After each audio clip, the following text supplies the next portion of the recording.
Please like the video and share it so that it reaches many more people and you get sawaba, or rewards from Allah. This could be a sawabe jariyah or continuous reward for you long after you are gone. Volume 9, Book 93, number 483. Narrated by Sufyan. Regarding the above narration, that the Prophet added, "You are the truth, and your word is the truth." Volume 9, Book 93, number 484. Narrated by Abu Musa. We were with the Prophet on a journey, and whenever we ascended a high place, we used to say, "Allahu Akbar." The Prophet said, "Don't trouble yourselves too much. You are not calling a deaf or an absent person, but you are calling one who hears, sees, and is very near." Then he came to me while I was saying in my heart, "La hawla wala quwwata illa billah," there is neither might nor power but with Allah. He said to me, "O Abdullah bin K, say, La hawla wala quwwata illa billah, there is neither might nor power but with Allah, for it is one of the treasures of paradise." Or said, "Shall I tell you of it?" Volume 9, Book 93, number 485. Narrated by Abdullah bin Amr. Abu Bakr as-Siddiq said to the Prophet, "O Allah's Apostle, teach me an invocation with which I may invoke Allah in my prayers." The Prophet said, "Say, O Allah, I have wronged my soul very much, oppressed myself, and none forgives the sins but you. So please bestow your forgiveness upon me. No doubt, you are the oft-forgiving, most merciful." Volume 9, Book 93, number 486. Narrated by Aisha. The Prophet said, "Gabriel called me and said, Allah has heard the statement of your people and what they replied to you." Volume 9, Book 93, number 487. Narrated by Jabir bin Abdullah. As-Salami. Allah's Apostle used to teach his companions to perform the prayer of istikhara for each and every matter, just as he used to teach them the surahs from the Quran. He used to say, "If any one of you intends to do something, he should offer a 2-rakat prayer other than the compulsory prayers, and after finishing it, he should say, O Allah, I consult you, for you have all knowledge, and appeal to you to support me with your power and ask for your bounty, for you are able to do things while I am not, and you know while I do not, and you are the knower of the unseen. O Allah, if you know it, this matter, name your matter, is good for me both at present and in the future, or in my religion, in my this life and in the hereafter, then fulfill it for me and make it easy for me, and then bestow your blessings on me in that matter.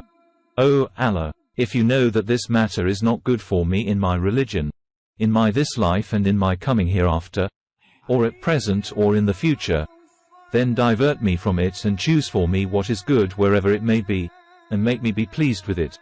See Hadith number 391, Volume 8. Volume 9, Book 93, number 488. Narrated by Abdullah.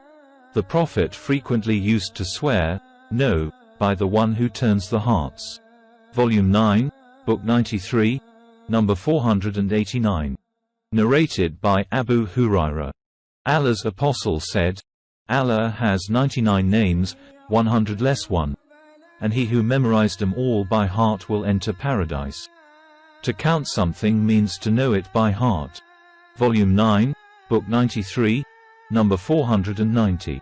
Narrated by Abu Hurairah.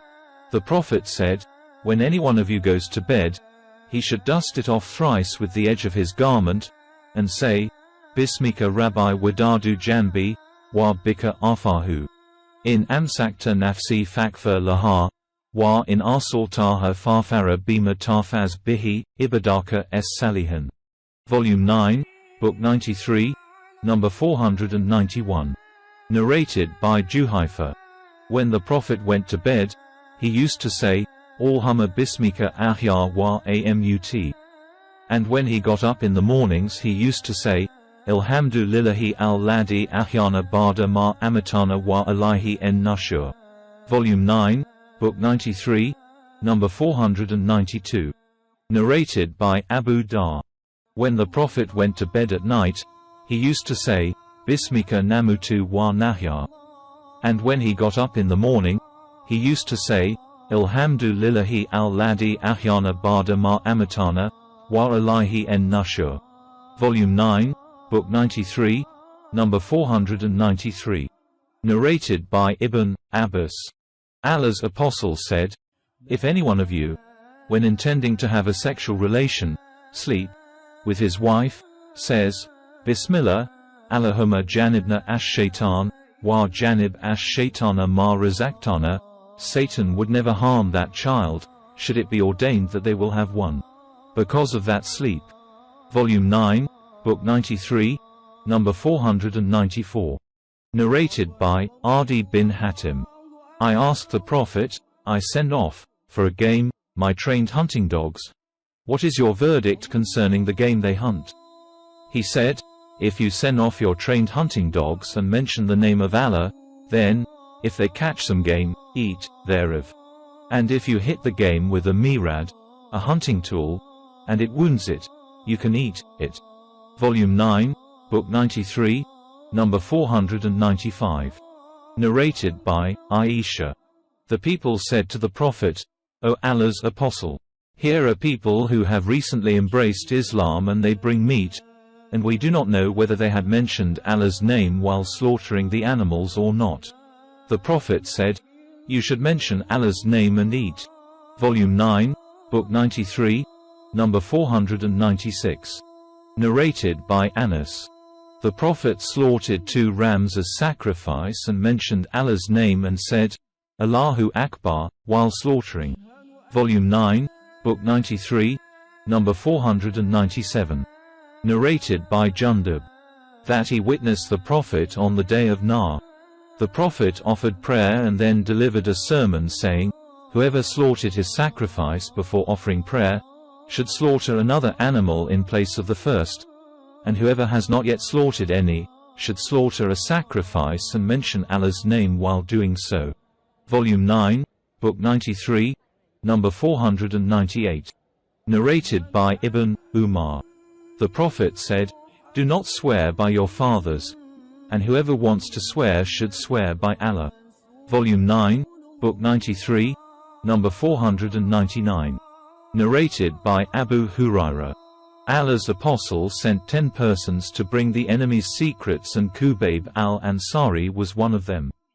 Ubaydullah bin Iyad told me that the daughter of al-Harith told him that when they gathered to kill Qubayb al-Ansari, he asked for a razor to clean his pubic region, and when they had taken him outside the sanctuary of Mecca in order to kill him, he said in verse, I don't care if I am killed as a Muslim, on any side of my body, I may be killed in Allah's cause, for that is for the sake of Allah's very self, and if He will bestow His blessings upon the torn pieces of my body. Then Ibn al-Harith killed him, and the Prophet informed his companions of the death of those 10 men, on the very day they were killed. Volume 9, Book 93, number 500. Narrated by Abdullah. The Prophet said, there is none having a greater sense of ghira than Allah, and for that reason He has forbidden shameful deeds and sins, illegal sexual intercourse etc. And there is none who likes to be praised more than Allah does. See Hadith number 147, Volume 7. Volume 9, Book 93, number 501. Narrated by Abu Hurairah. The Prophet said, when Allah created the creation, He wrote in His book and He wrote, that, about Himself, and it is placed with Him on the throne, verily my mercy overcomes my anger.